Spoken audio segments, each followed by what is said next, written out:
Hello. आज हम जो रेसिपी बना रही हूँ ना मैं, वो है जो मीठी चटनी होती है जो हम डालते हैं दही भल्लों के ऊपर। बहुत ज़्यादा मुझे व्हाट्सएप आ रहे थे कि वो बनाएं, इसलिए कि रमज़ान में बहुत इस्तेमाल होनी है। तो सबसे पहले जो खजूरें हैं ना, खजूरों की मैं गिटके निकाल लूँगी। इन सब चीज़ों को मुझे 10 मिनट हो गए हैं, मैंने पानी में भिगोया हुआ है। ये खजूरें हैं, इमली, और ये है आलू बुखारा। और मैं इसकी गिटके निकाल लूँगी और फिर इनको हम पकने रख देंगे। और इसको भी मैं अच्छे से ना अलहदा उबाल लूँगी। इन दोनों चीज़ों को इकट्ठा उबाल लूँगी और इसको अलहदा उबाल लूँगी। जब ये अच्छे से उबल जाएंगे, साथ साथ मैं आपको बताती भी जाऊँगी। इसलिए मैं इनको अलहदा उबाल रही हूँ कि इनमें होती गिटक। जो गिटक होती है ना, उसको फिर खजूरों के साथ निकालना मुश्किल हो जाता है। इन दोनों को मैं अलहदा उबाल लूँगी और जो जो चीज़ें इसमें डलती जाएंगी वो मैं आपको बताती जाऊँगी। इसमें देखें, मीठे की इतनी ज़रूरत नहीं है। खजूरें खुद एक बहुत मीठी होती हैं, इसमें इतने मीठे की ज़रूरत नहीं है। अगर आपको लगता है तो आप थोड़ा सा गुड़ या शक्कर ले सकते हैं। मैंने शक्कर ली है, गुड़ है तो थोड़ा सा गुड़ भी डाल लें। साथ मैंने इसके एक चुटकी, बिल्कुल एक चुटकी नमक लिया है। नमक इसलिए लिया है कि आपने कभी कभी आपने जैसे पिज़्ज़ा की डो बनाते हैं या कोई कुकीज़ बनाते हैं, आप हमेशा नोट करें उसमें नमक ज़रूर डलता है। उसकी ख़ास वजह ये होती है कि जो ये मीठा होता है ना, इसको और मतलब बेहतर करता है, मीठे को ना और डेवलप करता है, अच्छा सा मतलब आता है जायका। और मैं इसमें थोड़ी सी अजवाइन, ये अजवाइन है, ये थोड़ी सी डालूंगी, बिल्कुल थोड़ी सी। और इन चीज़ों को मैं आपको चूल्हे पर रख के दिखाती हूँ। अब इस तरफ मैंने पानी उबलने रख दिया, इसमें मैं डालूंगी खजूरें। हम खजूरों को पकाएंगे। और दूसरी तरफ रखूंगी आलू बुखारे और इमली के लिए पानी, उसमें भी उसको पकाएंगे, उसको अलहदा से पकाएंगे। मैं आपको दिखाती हूँ। अब जैसे आपने ये खजूरें रखी हैं तो इस स्टेज पे आपने नमक डाल देना है और ये साथ जो है अजवाइन वो डाल देनी है। ये देखिए, ये अजवाइन है, ये अजवाइन डाल देनी है आपने, इस स्टेज पे डाल देनी है। और मैं आपको दूसरी बात एक और बताना चाहती हूँ। अगर तो आपको शुगर है तो फिर अगर आप मीठा ना ही डालें तो अच्छा है। कोई चीनी, गुड़, शक्कर कुछ भी ना डालें। तो जो खजूरों में अपना ही एक बहुत मीठा होता है। अगर आपको लगता है कि आपको शक्कर की ज़रूरत है तो डालें, नहीं तो ना डालें। अब जैसे ये है, मैं इस वक्त इस स्टेज पे ऐसे आपको बना के दिखाती हूँ कि शुगर वाले पेशेंट भी खा सकें। तो मैं इसमें शक्कर नहीं डाल रही, तो मैं आपको भी इस तरह ही बना के दिखाती हूँ।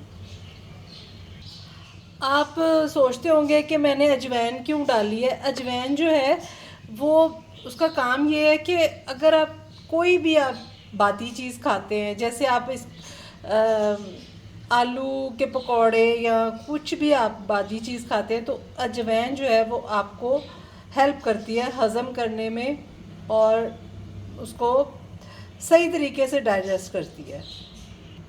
अजवाइन का काम ये है। मेरी कोशिश होती है मैं हर चीज़ में अजवाइन ज़रूर डालूँ। अब इन चीज़ों को भी मैं पकने के लिए रख दूँगी। इसको 10 मिनट के लिए हम पकाएंगे। ये देखें, इनको उबाला आ रहा है, इनको मैंने अलहदा उबाला है। आपने भी बिल्कुल अलहदा ही करना है। ये खजूरों को मैंने ना जग में डाल दिया, मैं इनको अलहदा से अब ग्राइंड करूँगी और फिर इसको दोबारा पकने रखूँगी। ये मैंने खजूरों को ग्राइंड कर लिया, ये देखें खजूरों को। अगर आपने शुगर या कोई भी चीज़ डालनी है वो इस स्टेज पे डाल सकते हैं, या पकते हुए भी डाल लें शक्कर। तो ये मैंने ग्राइंड कर ली है। अब मैं इसको दोबारा पकने रखूँगी। खजूरों को मैंने अब पकने के लिए दोबारा रख दिया। अब मैं इसको ज़रा गाढ़ा होने दूँगी। और इधर इसको मैंने 10 मिनट तक पका लिया। अब मैं थोड़ा ठंडा होने दूँगी। ठंडा होगा तो मैं इसको अच्छे से मैश करूँगी। आप हाथों से भी कर सकते हैं, ग्लव्स पहन लें तो फिर, लेकिन ज़रा इसको ठंडा हो लेने दें। अब मैं इसको ऐसे ग्लव्स पहन लिए और मैंने इसको ठंडा होने रख दिया। मैं इसको अच्छे से मैश कर लूँगी। जितना हो सके आपने इसको कम से कम 5-6 मिनट तक मैश करना है। इसको अच्छे से करना है 5-6 मिनट तक। देखें इसकी ये गुठलियाँ जो है ना ये अलहदा हो जाए, और फिर हम इसको छान के अच्छे से छानना है आपने। और इसके बाद हम इसको छान कर, तो मैं इसको, ये देखें ये जो बन रही है इस वक्त, ये खजूर जो इसमें ये छान कर डाल दूँगी। आप देखें इसमें मैंने कोई शुगर नहीं डाली, कोई कुछ नहीं डाला। आप देखिएगा इसका कलर इतना प्यारा आएगा, आपको ऐसा लग रहा है जैसे मैंने इसमें गुड़ डाला या शक्कर डाली, बिल्कुल भी नहीं डाला। तो आपकी मर्ज़ी है, अगर आप डालना चाहें तो।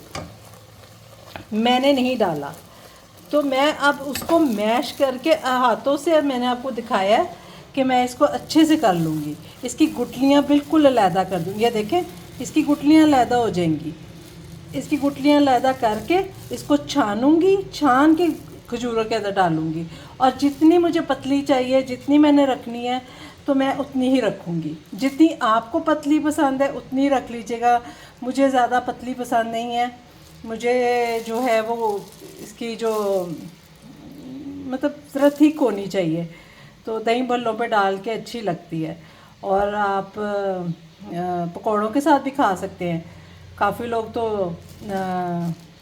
हरी चटनी और ये मिक्स करके भी खाते हैं। तो मैं आपको अब इसका बिल्कुल लास्ट स्टेज दिखाऊंगी। इसलिए मैंने सब कुछ बता दिया आपको, कोई चीज़ ऐसी नहीं है जो बताने वाली हो। तो अब मैं आपको सिर्फ इसको अब फुल डन करके अब मैं आपको दिखाती हूँ। कोई चीज़ ऐसी नहीं जो मैंने मिस की हो, हर चीज़ बताइए आपको। तो ये देखें ये भी बिल्कुल गाढ़ी हो गई है।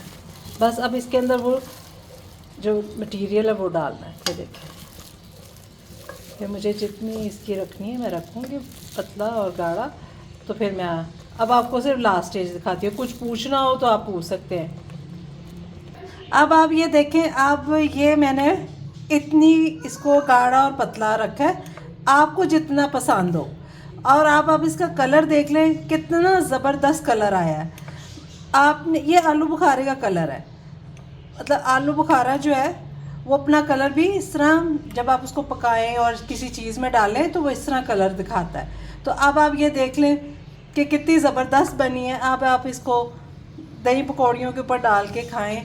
तो आप बनाएं और फिर मुझे ज़रूर बताइएगा कि कैसी बनी है। तो कुछ पूछना हो तो पूछ सकते हैं। तो ओके, बाय बाय।